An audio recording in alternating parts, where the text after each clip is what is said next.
Welcome to the second episode of East Meets Swiss. The cards we are dealt on privilege, gratitude, and responsibility. Sometimes I think about how much of my life is actually the result of my own decisions.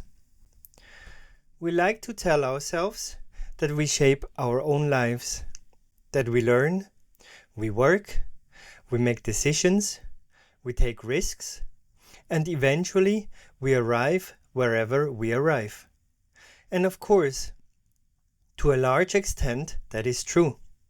Our decisions matter, discipline matters, courage matters, persistence matters, and sometimes what matters most is simply the willingness to stand up again after a setback. But the older I get, the more strongly I see a second truth. Before I had made even my first conscious decision, a great deal had already been decided. I did not choose the country in which I would be born. I did not choose my family. I did not choose which language I would hear as a child. I did not choose whether my parents could give me security, whether they had received a good education themselves, or whether they knew how to navigate society. And I did not choose my body either. I did not choose whether I would be born healthy, whether I could concentrate well, whether I could walk, see, hear, or simply go through an ordinary day without pain. These are all cards that we are dealt at the beginning of our lives. And perhaps that is exactly why the word privilege can be so difficult. When someone says you are privileged, it can quickly sound as if your own effort suddenly no longer counts, as if someone were saying you were simply given all this. You did nothing for it. That is not how I want to understand privilege. For me, privilege does not mean that personal achievement is worthless. It simply means that not everyone begins at the same starting line. For a moment, imagine 3 children. The first child is born in Switzerland, the second child is born in a large Chinese city, and the third is perhaps born in a rural region somewhere in East Asia. None of these children has made a decision, not one. And yet the first years of their lives are already shaped by very different possibilities. A child growing up in Switzerland may have access to a stable school system, relatively reliable institutions, public transport, medical care, and a society in which different educational paths remain open. To us in Switzerland, this can feel so normal that we often stop noticing it. A child growing up in Shanghai, Shenzhen, or Beijing may experience something very different. An incredibly dynamic environment. Technology, economic development, rapid change, a society that has transformed enormously within only a few decades. That can create opportunities that previous generations could hardly have imagined. But at the same time, the pressure to perform can be enormous. Good schools, good universities, good jobs. Millions of people may be competing intensely for the same opportunities. And a child who does not grow up in one of these economic centers may start from yet another position. For me, the important question is not which of these lives is better. That would be far too simple. The important point is that geography already changes our possibilities. Long before we even understand what a country, an economy, or an education system is. When I think about that, I don't feel guilty. I feel something closer to amazement. I ask myself, how much of what I consider normal is only normal because I happen to grow up where I did? And then there is family. Family may shape us even more strongly than the place where we are born. When we speak about privilege, we often think first about money. And of course money matters. A child whose parents can pay for good housing, tutoring, travel, or later support a university education has possibilities that another child may not have. But the family gives us so much more than money. It gives us language, it gives us expectations, it gives us confidence, or sometimes the opposite. It teaches us what is possible in this world. If a child grows up seeing that the parents went to university, then the university does not feel like a strange world. If the parents know how a job interview works, how to speak with public authorities, how to read the contract, how to negotiate, or how to ask for a second opinion when something goes wrong, then this knowledge is often passed on to the child. Without anyone even recognizing it is a knowledge. That is a kind of invisible capital. And I find this especially interesting when comparing Switzerland with East Asian societies. In many Asian families, education is closely connected with responsibility toward the family. Parents may invest an enormous amount of energy in their children. Time, money, attention, sacrifice. And the children, in turn, may feel an expectation to repay that investment later through achievement, through education, through a good career, through financial stability, through taking care of the parents. In Switzerland, the ideal is often somewhat more individualistic. Find your own path, develop yourself, choose what suits you, become independent. Of course, these are generalizations. Every family is different, but these different cultural ideas reveal something important. Privilege is not only material. Expectations can also be a resource, and strangely, the very same resource can become a burden. A family with high expectations can give a child enormous energy, but it can also create the feeling that you are never enough. A family that gives you a great deal of freedom can encourage independence, but it may also provide less direction. That is why I do not want to treat privilege like a points system. You have this advantage, you have that advantage, therefore you are more privileged than me. Life is more complicated than that. Then there is another kind of privilege, one that makes me personally especially thoughtful. Health. Health is strange. As long as it is there, it is almost invisible. We wake up in the morning, we stand up. We go to work.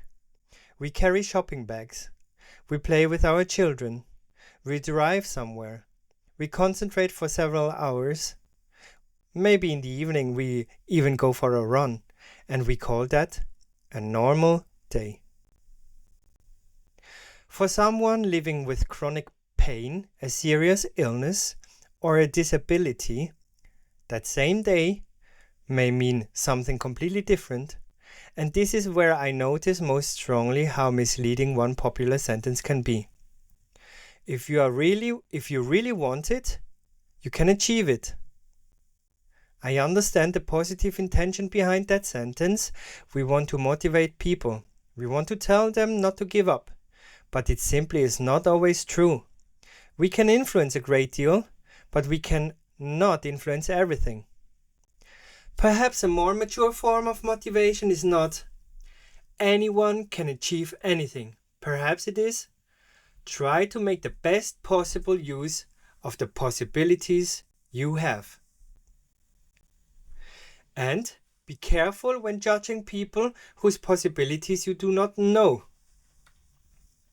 That changes the way I think about success. If I achieve something, I am allowed to be proud of it. I can recognize the work I put into it, the sacrifices, the discipline, the decisions. But perhaps I do not have to automatically conclude that someone who achieved less must have been less disciplined, less intelligent, or less ambitious. Perhaps that person simply climbed a much steeper mountain. And then comes the difficult question. How should we deal with our own privilege? Should I feel bad because I have something another person does not have? I don't think so. For me, guilt is the wrong response to something I did not choose. If I am healthy, I did not take the health away from someone else. If my family supported me, I did not automatically take another person's family away from them. And if I am fortunate enough to live in a stable country, I do not think I need to apologize for that. But there is an important difference between guilt and gratitude. Gratitude does not say I did not deserve this, therefore I am bad.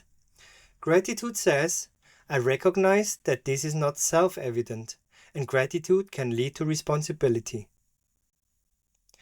If I received a good education, I can share what I know.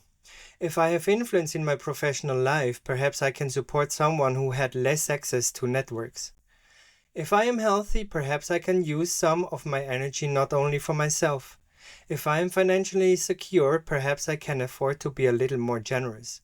Not out of compulsion, not because someone tells me that I need to justify my existence, but because possibilities can become larger when we don't treat them only as private property.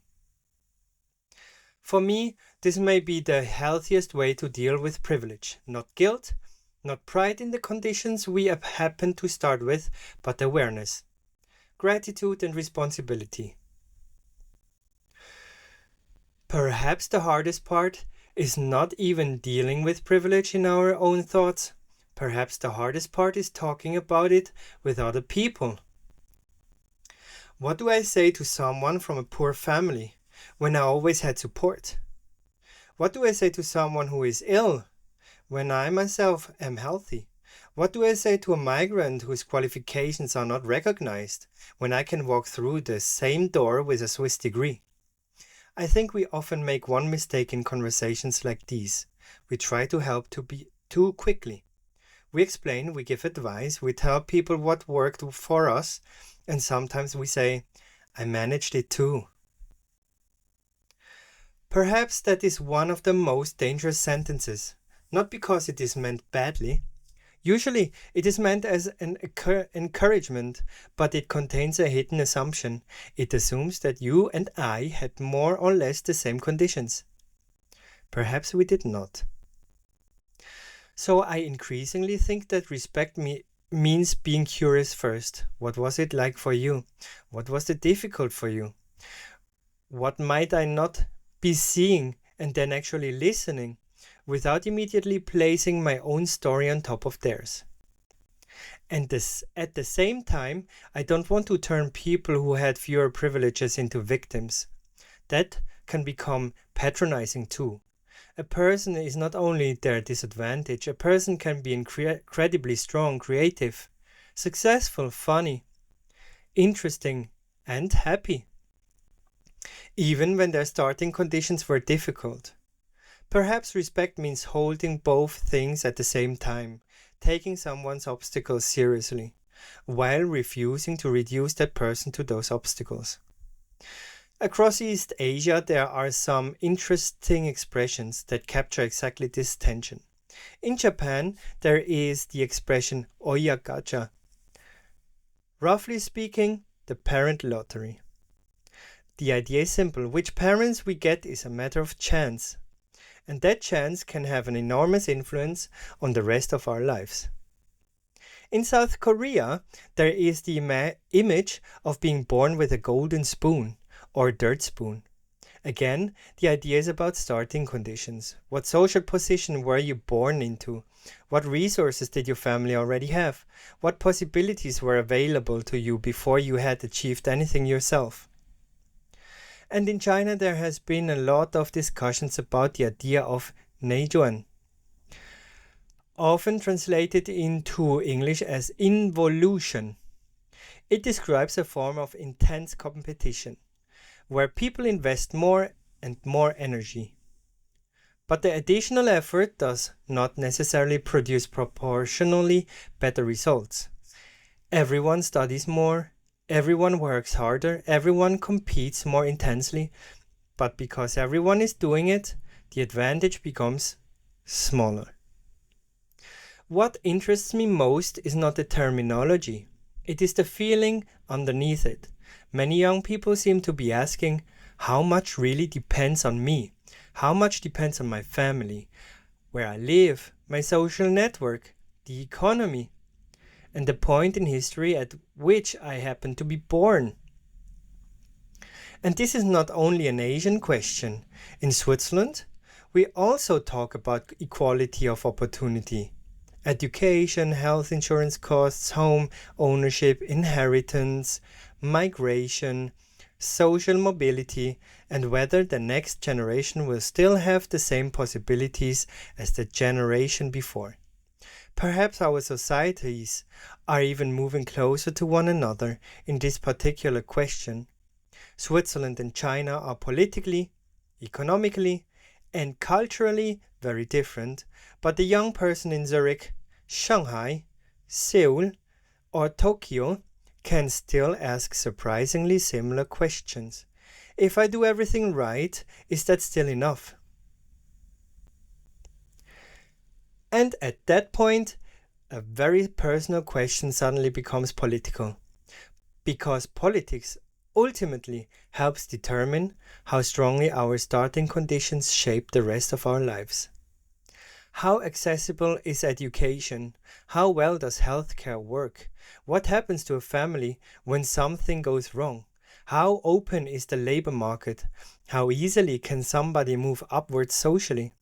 Even the relationship between Switzerland and China reflects some of these questions about opportunity, risk, and responsibility. Switzerland wants to remain economically open. China is an important economic partner. The two countries continue to develop their economic relationship. At the same time, Switzerland is paying more attention to economic security, critical infrastructure, and strategic dependencies. So openness remains important, but openness is increasingly combined with another question. Where does country need to protect its own ability to act independently? I find an interesting philosophical idea in that, perhaps at a very basic level. A society does something similar to an individual person. It asks, what advantages do I have? Where did they come from? What risks come with them? And what do I need to do so that I don't simply take those advantages for granted?